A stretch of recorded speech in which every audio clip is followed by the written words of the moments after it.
नमः हरे हराय नमः। हरे कृष्णा। भगवत गीता अध्याय 8 का सार हम लोग आज चर्चा करेंगे। तो ये 8वां अध्याय में मुख्य जो विषय है, जो टॉपिक है, वह यह है कि अंत समय में हम कैसे भगवान श्री कृष्ण का स्मरण कर पाएंगे।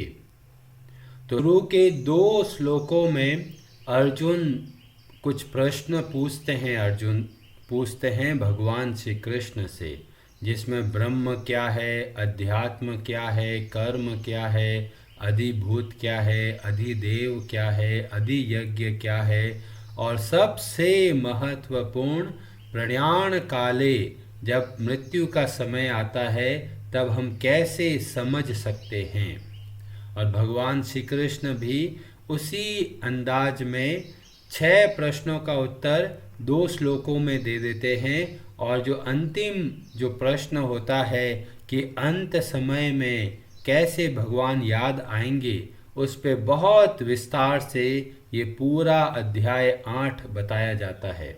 और जब आप गहराई से देखेंगे तो भगवान श्री कृष्ण 5वें श्लोक में बोलते हैं, अंत काले च मामेव स्मरन् मुक्त्वा कलेवरम यह प्रयाति स मद भावम याति नास्त्र यत्र संशयः। जो अंत समय में भगवान श्री कृष्ण का स्मरण कर पाता है, वह शरीर से मुक्त होकर सीधे भगवान के धाम को जा सकते हैं।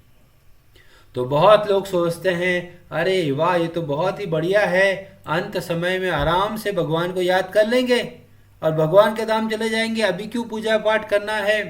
तो भगवान 6ठे श्लोक में नियम बताते हैं, यम यम वापि स्मरन् भावम त्यजन्त्येते कलेवरम तम तमय वेति कौन्तेय सदा तद भाव भावितः। भगवान श्री कृष्ण बहुत महत्वपूर्ण नियम के माध्यम से हमें बताते हैं कि जैसा हम हर रोज सोचते हैं, अंत समय में वही याद आएगा। इसीलिए जो लोग सोचते हैं, अरे भगवत गीता तो बुढ़ापे का काम है, बहुत दुख पाएंगे, क्योंकि बुढ़ापे में भगवान याद नहीं आएंगे। क्यों नहीं याद आएंगे? क्योंकि नियम के अनुसार जीवन भर जिसके बारे में सोचा है, अंत समय में वही याद आएगा। किसी को घर की चिंता है, किसी को परिवार की चिंता है, किसी को संपत्ति की चिंता है, किसी को किसी न किसी बात को चिंता है, और वो बार बार सोचते हैं तो धीमे धीमे वो हमारे दिमाग में बस जाता है और रह रहकर वही याद आएगा। इसलिए भगवान पहले ही सावधान कर रहे हैं। जो ये लोग कहते हैं जी बुढ़ापे में भक्ति शुरू करेंगे, तब तक बहुत देर हो चुकी है। तो हमें क्या करना है? बहुत छोटी आयु से ही भगवत गीता को अच्छे से समझना आरंभ करना है। भगवत गीता को अपने जीवन में उतारना है। बुढ़ापा आ गया जी, हमारे तो दांत नहीं है, पेट में जगह जगह तकलीफ है जी, हिला जुला जाता नहीं है, भगवत गीता के नियम कहाँ लगाओगे? भगवत गीता बताई गई है ताकि उसको अपने जीवन में उतारें और उसका लाभ लें।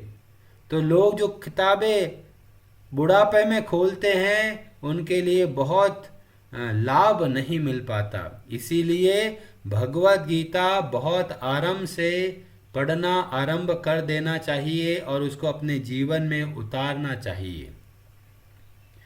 तो जो लोग बोलते हैं, अरे प्रभु जी हमें तो समय नहीं है जी, सुबह जाते हैं, रात को 11 बजे आते हैं, बच्चों से बात करने की फुर्सत नहीं है हमको, और आप बोलते हो भगवत गीता का ज्ञान प्राप्त करो। कैसे प्राप्त करेंगे?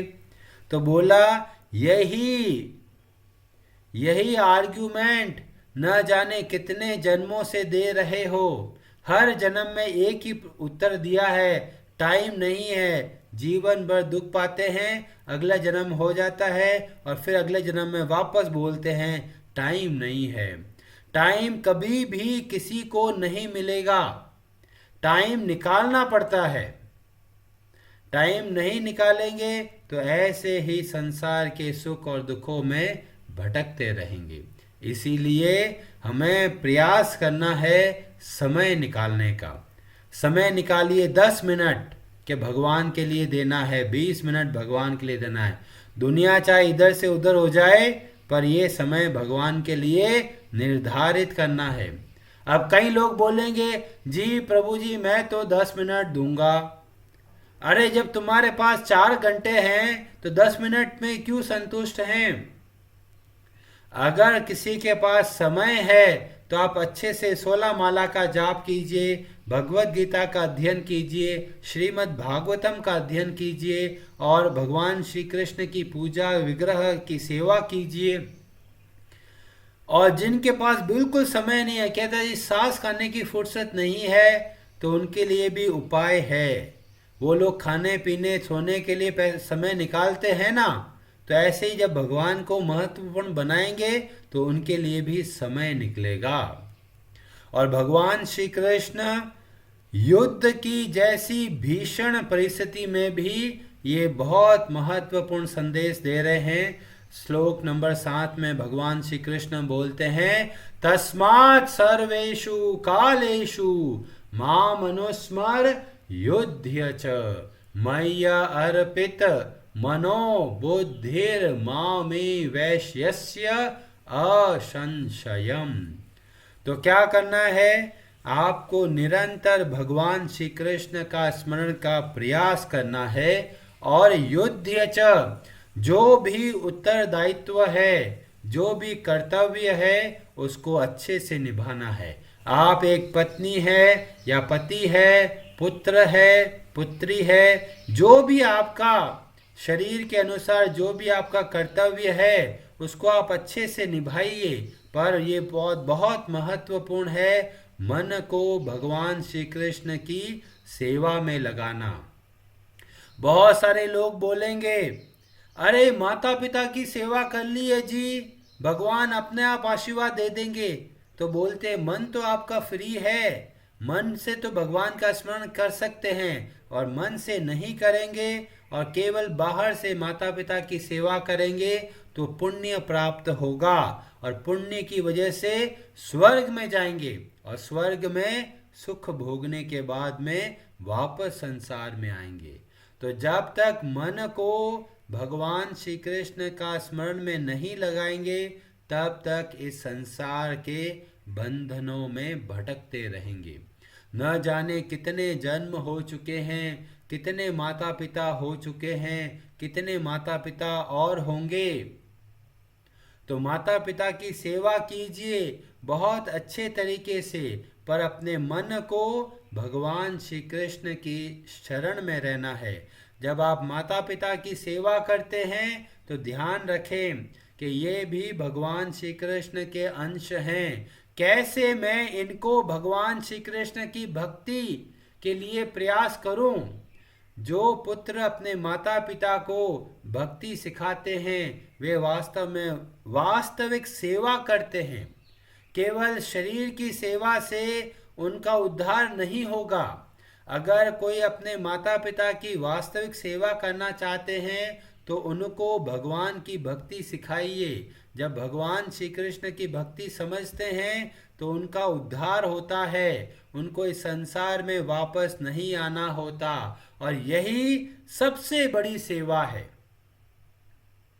तो जो लोग बोले अरे माता पिता की सेवा कर लो जी, भगवान की भक्ति करने की जरूरत नहीं है, वास्तव में वो खुद भी धोखा देते हैं और खुद भी धोखे में रहते हैं।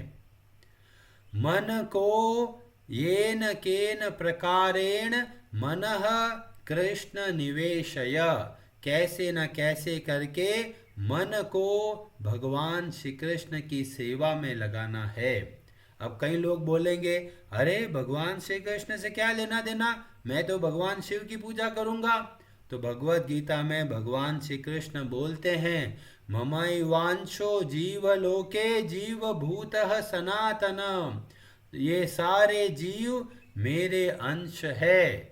तो हम जिसके अंश हैं उसकी सेवा में ही सबसे अधिक प्रसन्न रह सकते हैं। और इसीलिए हमारा भगवान श्री कृष्ण के साथ बहुत अद्भुत संबंध है, और इसीलिए भगवान श्री कृष्ण बार बार हमें याद दिलाते हैं कि उनका स्मरण करना है। भगवान को कोई लाभ मिलेगा नहीं, यह जो लाभ मिलेगा वो हमें मिलेगा, हमारा मन शुद्ध होगा, और यह देखकर भगवान को बहुत प्रसन्नता होती है। इसीलिए भगवान बार बार बोलते हैं कि मेरा स्मरण करो, मुझ में मन को लगाओ। जितना मन भगवान श्री कृष्ण में लगाएंगे उतना हम आराम से रह पाएंगे। भगवान श्री कृष्ण को भूल कर इस संसार में कोई भी सुखी नहीं रह सकता।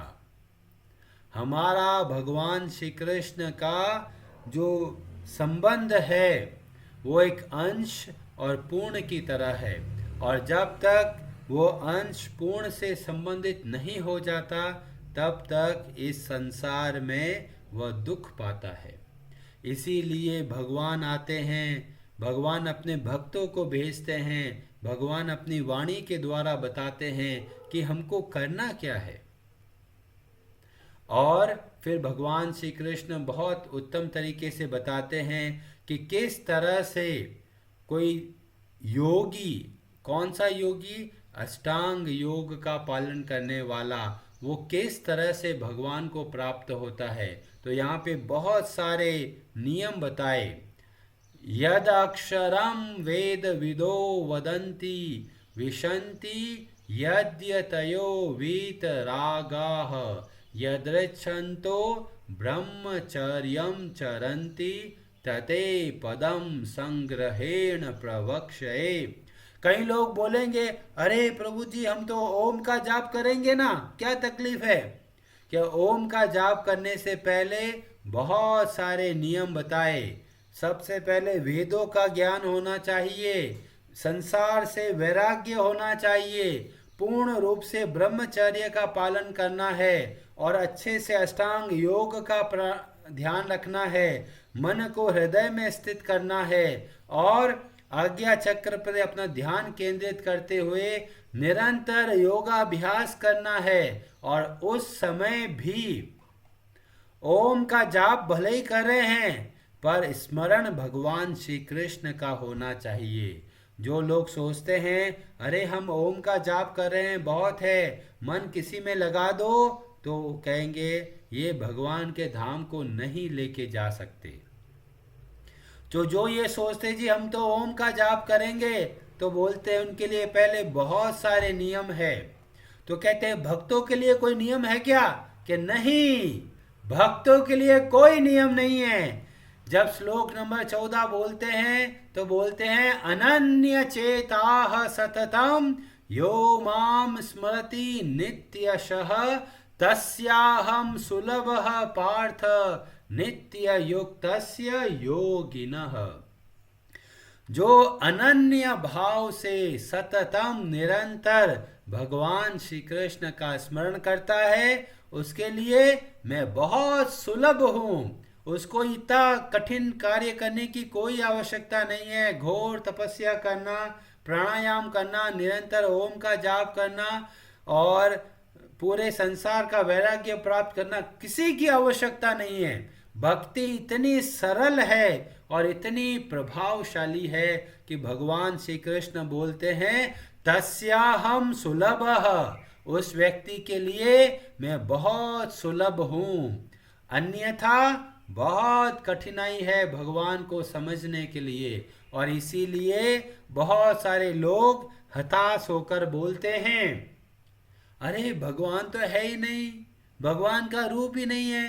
क्यों? क्योंकि गलत रास्ते पे चल चुके हैं, और गलत रास्ते पे चलेंगे और भगवान के दर्शन नहीं होते तो फिर कहते हैं अरे भगवान का तो रूप ही नहीं है।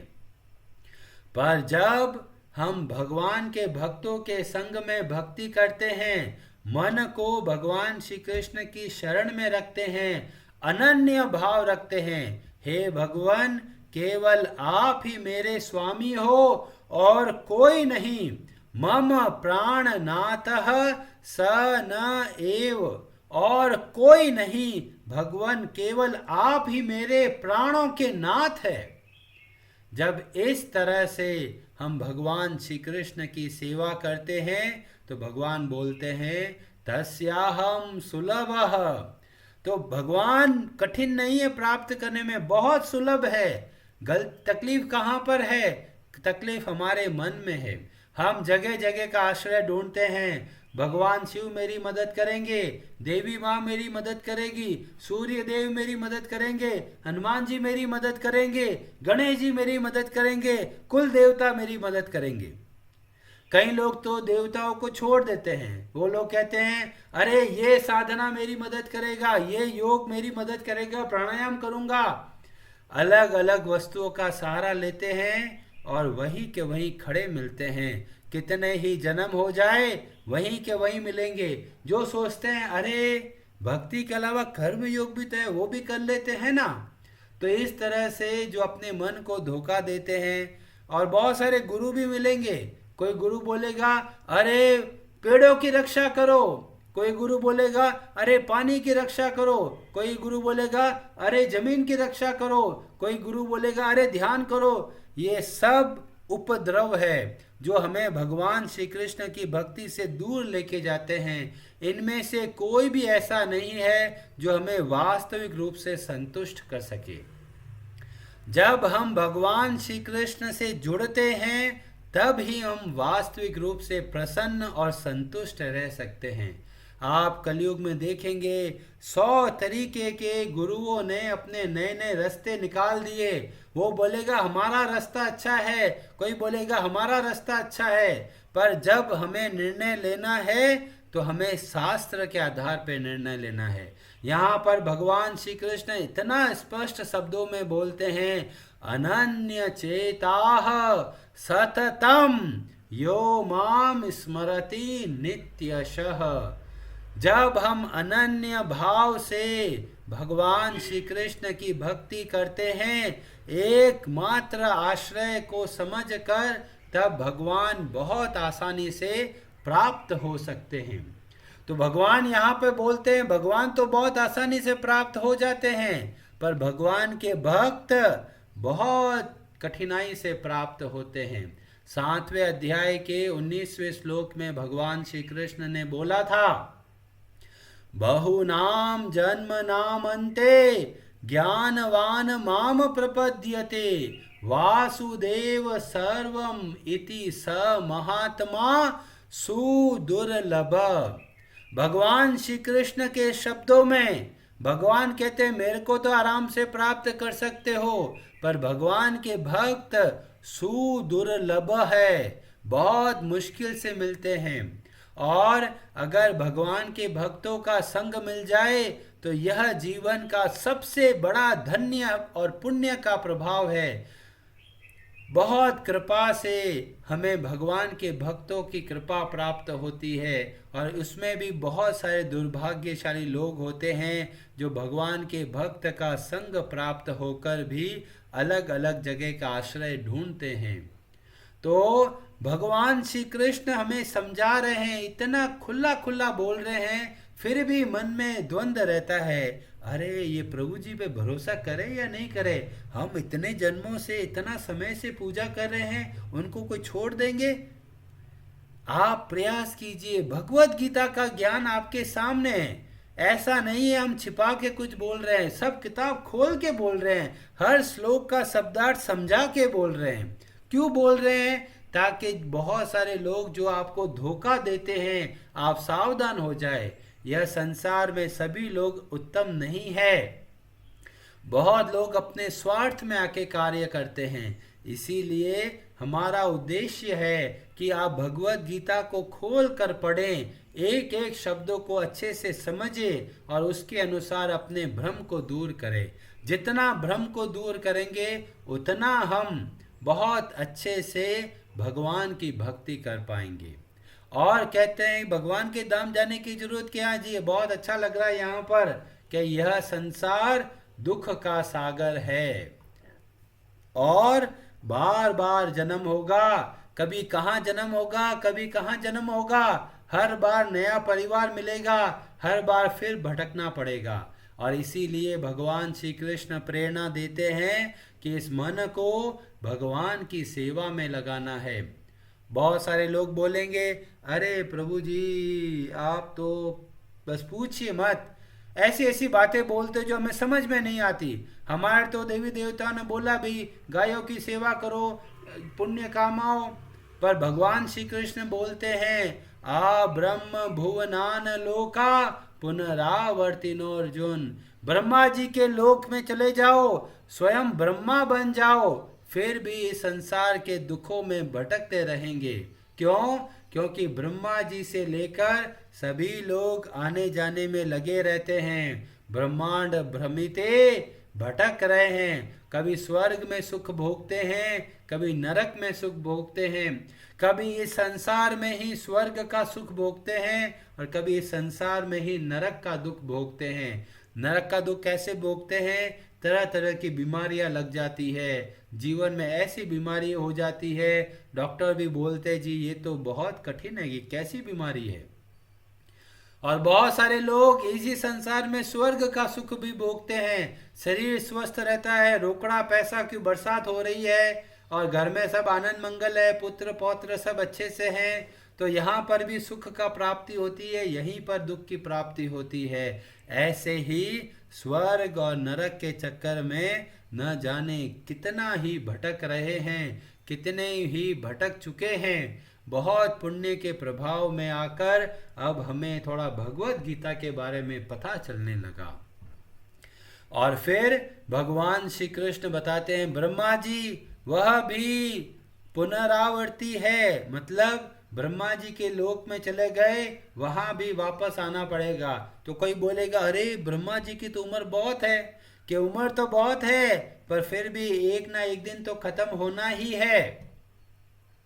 और फिर भगवान बताते हैं कि उसमें से जो भगवान श्री कृष्ण की भक्ति करते हैं वे भगवान के धाम को जाते हैं। अव्यक्तो अक्षर इत्युक्तस्तमाहुः परमां गतिम यम प्राप्य न निवर्तन्ते तद धाम परमम मम। भगवान श्री कृष्ण अपने परम धाम के बारे में बताते हैं जो ब्रह्म लोक से भी ऊपर है और वही हमारा वास्तविक घर है। और भगवान हमको प्रेरणा देते हैं वहाँ पर हम नित्य भगवान की सेवा में लगे रहें। तो पूछेंगे अरे आप ऐसे धाम के बारे में बता रहे हो, वहाँ पर पहुँचेंगे कैसे? तो भगवान बोलते हैं पुरुषः स परः पार्थ भक्तया लभ्यस्त्व अनन्यया। भगवान एक बात पे बहुत जोर देते हैं, अनन्य भक्ति। एक आश्रय से भगवान की भक्ति करेंगे तो बड़े आराम से इस संसार में भी प्रसन्नता पूर्वक रह सकते हैं और भगवान के धाम को जा सकते हैं। पर जब अनन्य भाव से भक्ति नहीं करते तो हम बहुत थोड़ा थोड़ा प्रोग्रेस करते हैं, थोड़ा थोड़ा ही आगे बढ़ते हैं। इसीलिए हमारे सारे आचार्य हमें प्रेरणा देते हैं कि पूर्ण विश्वास एकमात्र आश्रय समझकर और फिर भगवान श्री कृष्ण की भक्ति कीजिए। जब ऐसी भक्ति करते हैं तो हम भगवान के धाम को जा सकते हैं। और यहाँ पर कभी कभी जो लोग भगवान के भक्त नहीं होते वे ही भगवत गीता का गलत अर्थ निकालते हैं। यहाँ पर लिखा वो बोलेंगे वो पुरुषः स परः, तो परम पुरुष का वर्णन आ रहा है, भगवान श्री कृष्ण का वर्णन थोड़ी है। यहाँ पे तो कृष्ण नाम नहीं आया ना, तो लोग समझते नहीं। उससे पहले वाले श्लोक में भगवान ने बोला परम धाम किसका है? ममा। ममा कौन बोल रहा है? भगवान श्री कृष्ण। तो यहाँ पर जो भक्तया बोला है वह भगवान श्री कृष्ण की भक्ति बोली है। ऐसा नहीं किसी की भी भक्ति करना शुरू कर दिया। देखो जी भक्ति से प्राप्त होते हैं, तो भाई कौन प्राप्त होते हैं? भक्ति की परिभाषा क्या है? वो सब में जब अपन गहराई से देखते हैं तो वो भगवान श्री कृष्ण की ओर ही बताते हैं। और फिर बताया जो योगी लोग होते हैं उनको लिए बहुत कम समय दिया जाता है कि जब ऐसी परिस्थिति होगी और अपने प्राणों का त्याग करोगे तो भगवान की ब्रह्म ज्योति तक पहुंच सकते हो। और भक्तों के लिए कोई समय की चिंता नहीं है। भगवान इसीलिए बार बार बोलते हैं तस्मात् सर्वेषु कालेषु योग युक्तो भव अर्जुन।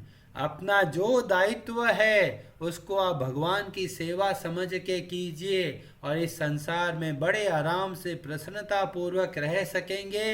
अंत समय में भगवान याद आएंगे और भगवान की सेवा में सदैव तत्पर रहेंगे, फिर चाहे वो गोलोक वृंदावन हो चाहे यह संसार हो। हरे कृष्णा जी, आप सबका बहुत बहुत धन्यवाद।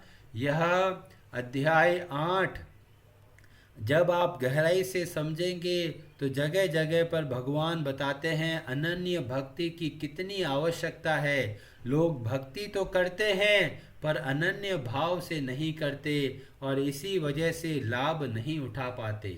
और इसीलिए भगवान हमको प्रेरणा देते हैं कि हमें जब भक्ति करना है अनन्य भाव से करना है, एक आश्रय समझ के करना है। हरे कृष्णा जी।